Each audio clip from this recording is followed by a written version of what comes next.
Hey guys, how's it going? Michael Troy here. Today we're looking at the history of Big Bang Comics #1 from Big Bang Comics #24 and loving homage and tribute to Jim Steranko's history of comics. Very clever and a great vehicle to use to tell the history of Big Bang Comics. So that's what we're looking at today. Subscribe to my channel if you haven't already. Hit that like button and let's get right into it. Okay, so everybody knows, if you watch my channel, how great Big Bang Comics are. One of the longest running indie comic book publishers, Gary Carlson and Chris Ecker, loving tributes to the golden and silver age comic books that they grew up with, classic superheroes, a lot of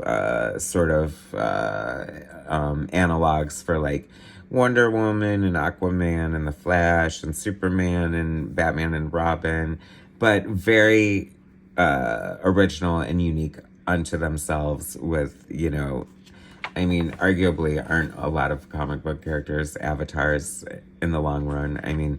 After Superman sort of, broke the mold, and after that, everything else was just, a history. So, not a history, but, I don't know, just sort of derivative. The History of Big Bang Comics, Volume 1. Jim Steranko did his History of Comics, and so this is like Big Bang's answer to that. And it is so clever because, starting out mostly and basically for the most part becoming, an anthology throughout their publication history, Big Bang didn't really have the luxury of 10 different titles every month to establish this great, rich history that would happen organically with, Spider-Man and Superman and, going through the Ross Andrew era and all the different eras and Gwen Stacy and this, that, and the other. So Gary Carlson came up with this super clever way to write the history of Big Bang as if it happened in real time, and Big Bang's like started out in the 30s alongside, all the other comic book publishers, and, these characters have been going since then.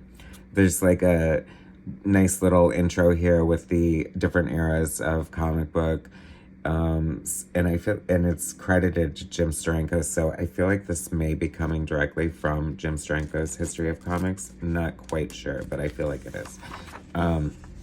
So anyway,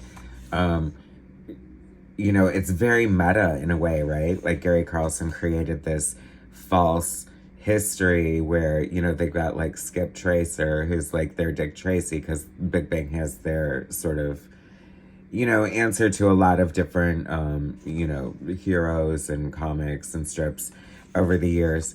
And so for the ones that did not exist or were never published, Gary came up with this sort of false history up to and including like their creators, their publishers, like how they may have started out at a different publishing house and went somewhere else. And like, it is like a deep cut. Like, I always give Gary credit for being such a great comic book artist, but he is actually a good comic book artist.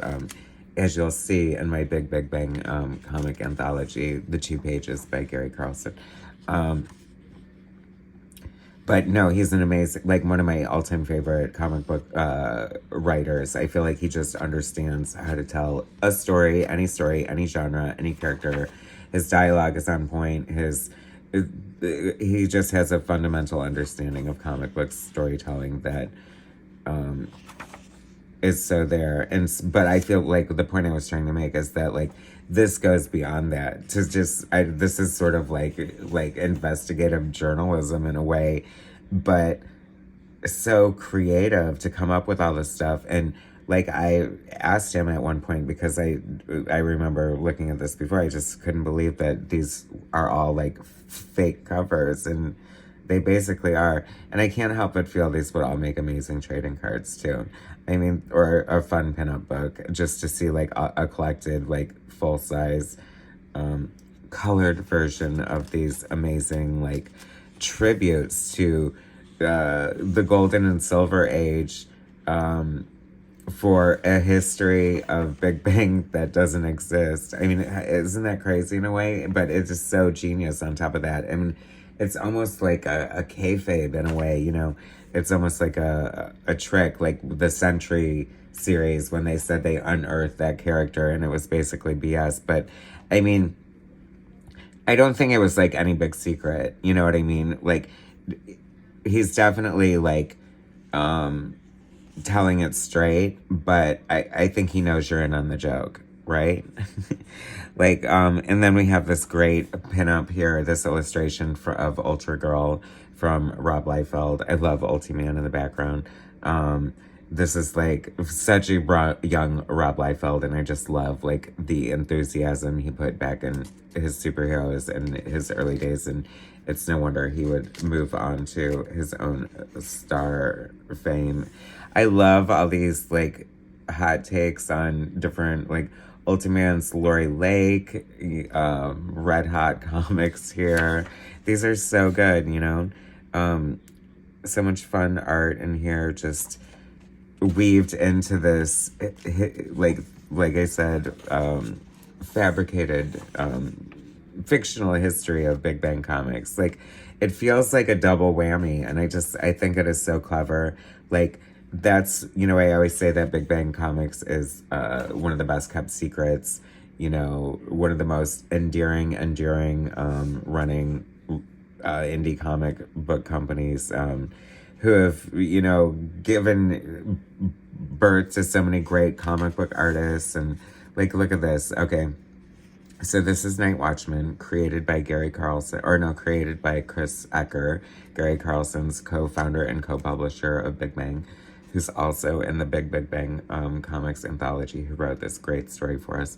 But like, they're willing to take it so far that they're gonna lose credit for creating these characters by creating these pseudonyms to sort of echo Bob Kane rather than Bob Kane. It's like created by Tom King, but it's even homaging sort of Bob Kane's, you know, signature. And that's like that's just like the greatness of Big Bang. Like, it's like this, there's so many layers to unpeel, and it is so crazy. It is so great. I mean, God, if I could start a whole line of Big Bang comics, wouldn't it be so great just to see like a monthly deductive comics, like done in that old retro style, just month after month? It would be so good. What a great illustration of Night Watchman here. The history of Big Bang comics is so rich and so deep and so much fun for people like me who just love superhero comic books. And I don't know, I just, you know, like, I can't help but smile. But this also shows what one reader pointed out to me at one point, is that, you know, the best thing about Big Bangs is how accessible they are. And it's like, to think that you could pick up one comic book, although you wouldn't want one, you'd want two, because there is a part 2 that I'm going to cover. But it could be this, and you could just read this and like soak in the entire history of Big Bang, and some great Chris Ecker designs here, I think. You know, Rubber Man, like sort of like the Joker. I mean, yeah, like you can just sit there and read a book, like one of their monthly like anthologies, and just like be totally satisfied. Like, it's just pure fun superhero goodness, but there's always like really great art, and just like the storytelling is just always so much fun. Like, it always just surprises me, because I was just reading an interview with somebody who said that, you know, like, superheroes is like, so like, you just can't do anything original or whatever. And you would think that within such an homaging style of comics, like, there would be lack of originality. But I think there's like cleverness around every corner. Like, there's always new, something fun. Like, I love Teen Rex. I love Atomic Sub. Badge here is so amazing. So many great characters. You know, not only do they just homage these characters, they've got artists homaging the styles of Kirby, and like these great, you know, long gun characters. Thunder Girl, a popular favorite, you know, sort of like the Supergirl, Shazam of the Big Bang universe, and just like one of the very positive, happy characters. I just love her. Part of the Whiz Kids, you know, the teen group of characters. Of course, you have to have the group of teen sidekicks. Love that art on that Alakazam. So much fun. Just like Dr. Weird, another just great character, created by Howard Keltner. Such a great, rich history of this character. So cool. Like, I mean, and just like a great character unto himself. Keen Comics, another book I would love to see him up way up, right? Love this illustration here. Just, yeah, and there's a part 2. Can you believe it? Here's a list from all these. Bill Fugate, love his art. Jerry Acerno, Howard Bender, Randy Buccini, Joe Cooper, Shannon Denton, Chris Ecker, Bill Fugate, Darren Goodhart, Bob Hack, Steve Kurth, Tim Stiles, Frank Squillance, Andrew Shepard, Stuart Sagier, Ed Quinby, Pan Brees, Christopher Page, Mike Matthew, Tony Machinelli, John Livesay. We know that name from what? Image. Carl Taylor, Ben Torres. We know that name. John Thompson, Patrick Toller, Nigel Tully, Sean Van Briesen, Jeff Weigel, Mike Worley, and Joe Zierman, another great Big Bang artist. So many great Big Bang artists. Such a great, crazy, fun addition to the amazingly rich history of Big Bang Comics, which is still publishing. I think they just came out with issue 24 of the currently running Big Bang Comics Presents on Indie Planet. I will put a link to Indie Planet and a link to the Big Bang website. Never pass this up if you see this in a back issue bin. It is like a crazy fun deep dive into a fabricated history of the richness of Big Bang Comics. Anyways, thanks so much for watching. So subscribe to my channel if you haven't already. Hit that like button and I will bring you more soon.